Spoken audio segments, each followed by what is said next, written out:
Tricyclic anti depressant poisoning और TCA poisoning.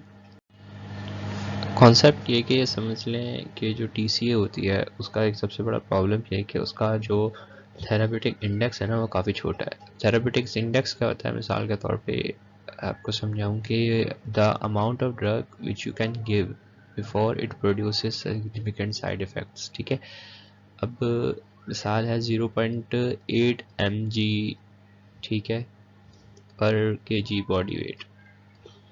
अगर इससे मिसाल दे रहा हूँ, this is not the actual value, अगर इससे ऊपर चला गया तो वो बॉडी के अंदर सिम्टम्स जो है ना क्रिएट करना स्टार्ट कर देगा। ठीक है, और उसके मुकाबले कोई ऐसी ड्रग हो जिसे हम 8 mg तक ले जा सकते हैं, ठीक है, यानी कि 10 टाइम्स मोर, तो इसमें पॉइजनिंग के चांसेस काफ़ी कम होते हैं क्योंकि इसका थेरेप्यूटिक इंडेक्स, क्योंकि हम इसमें ज़्यादा ड्रग दे सकते हैं before it produces any significant systematic symptoms. ठीक है, this is basically therapeutic index. Okay, now let's focus कि हम कहने के चाह रहे हैं। देखिए, इसमें हाई मॉर्बिडिटी है, हाई मोर्टेलिटी है।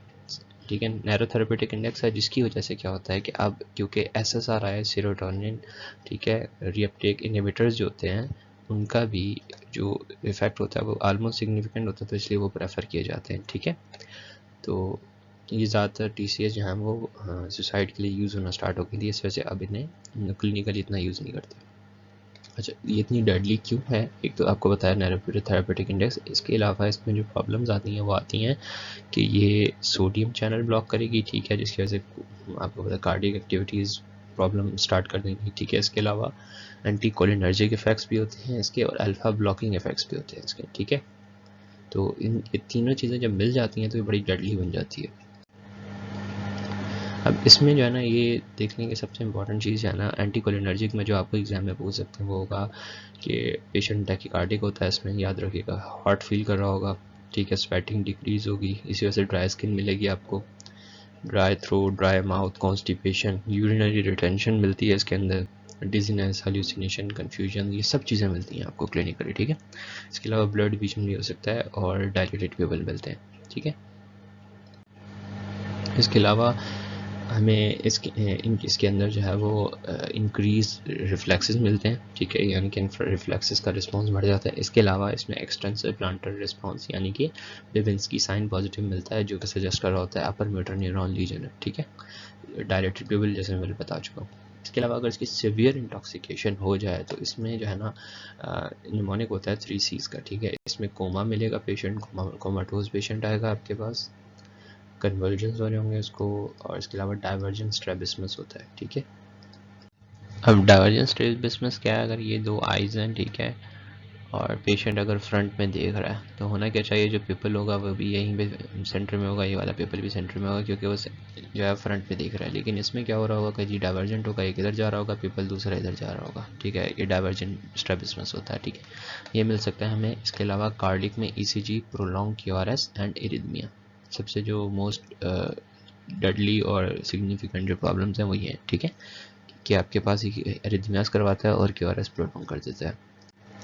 अब मैनेजमेंट क्या होती है इसकी? मैनेजमेंट याद रखिएगा, जब से मैंने बताया आपको कि इसमें सबसे बड़ा जो प्रॉब्लम है वो कार्डियक है, तो सबसे पहले आपने करनी है क्या जी, आपने 12 लीड ईसीजी जो होती है, ठीक है, जिसमें वो नॉर्मल जो हम परफॉर्म कर रहे होते हैं वो वाली 12 लीड वाली ईसीजी लगानी है, और कार्डियक मॉनिटरिंग करनी है एटलीस्ट 6 घंटे तक। सही है, इसके अलावा IV सोडियम बाइकार्बोनेट देना है।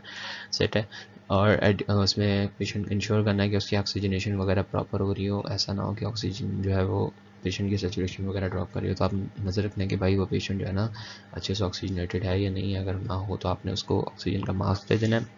और अगर पेशेंट कन्वर्जेंस कर रहा हो, ठीक है, कन्वर्जेंस नहीं है, कन्वर्जेंस है, ठीक है, अगर पेशेंट जो है वो कन्वर्जेंस हो रहे हैं उसको, तो आप क्या करोगे, आप उसे IV बेंजोडाइजेपिन दे दोगे। ठीक है, इसके अलावा लिपिड इमल्सिफिकेशन आप यूज़ कर सकते हो इन पेशेंट्स के अंदर। ठीक है, लिपिड इमल्सिफिकेशन के जो मैंने आपको पहले बताई थी प्रिंसिपल कि हम कैसे निकालते हैं, वो फिर भी मैं ऊपर जो है कार्ड में शो कर दूँगा, दोबारा अगर आपने देखना तो। ओके, सो ये सारी चीज़ें हो गई। अब यहाँ पे एक चीज़ इंपॉर्टेंट है, जब एग्ज़ाम आता है, ठीक है, तो याद रखिएगा, अगर TCA poisoning plus benzodiazepine poisoning mix हो जाए तो हम उसमें फ्लूमैक्सिनिल नहीं देते। ठीक है। फ्लूमैक्सिनिन हम बेंजोडाइजेपिन के ओवरडोज में देते हैं, जब बेंजोडाइजेपिन ओवरडोज हो जाए तो हम उसमें फ्लूमैक्सिनिल देते हैं, ठीक है। लेकिन अगर इसमें टीसीए की जो है ना ट्राइसाइक्लिक एंटी डिप्रेसेंट्स जो हैं इनकी भी पॉइजनिंग शामिल हो, यानी कि दोनों की पॉइजनिंग हो, तो हम कभी भी फ्लूमैक्सिनिल नहीं देते, ये चीज़ याद रखिएगा।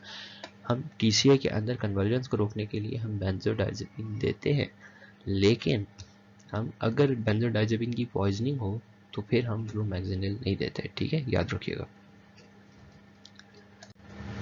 सोडियम बाइकार्बोनेट हम क्यों दे रहे होते हैं इसमें? सोडियम बाइकार्बोनेट की जो इसमें इंडिकेशन है वो एक तो एरिथमिया हो, ठीक है, ईसीजी चेंजिंग्स बहुत ज़्यादा आ रही हो, या एसिडोसिस हो जाए पेशेंट को। सोडियम बाइकार्बोनेट ऑब्वियसली पीएच जो है वो बढ़ाएगा, सही है, एसिडिटी डिक्रीज करेगा। याद रखिएगा मैंने आपको बताया था कि जो एस्पिरिन होता है उसमें सोडियम बाइकार्बोनेट जो होता है वो हम किस लिए देते हैं, ताकि उसकी एक्सक्रीशन बढ़ जाए, ठीक है। एस्पिरिन पॉइजन टॉक्सिसिटी के अंदर, पॉइजनिंग के अंदर, यूरिनरी एक्सक्रीशन बढ़ाने के लिए।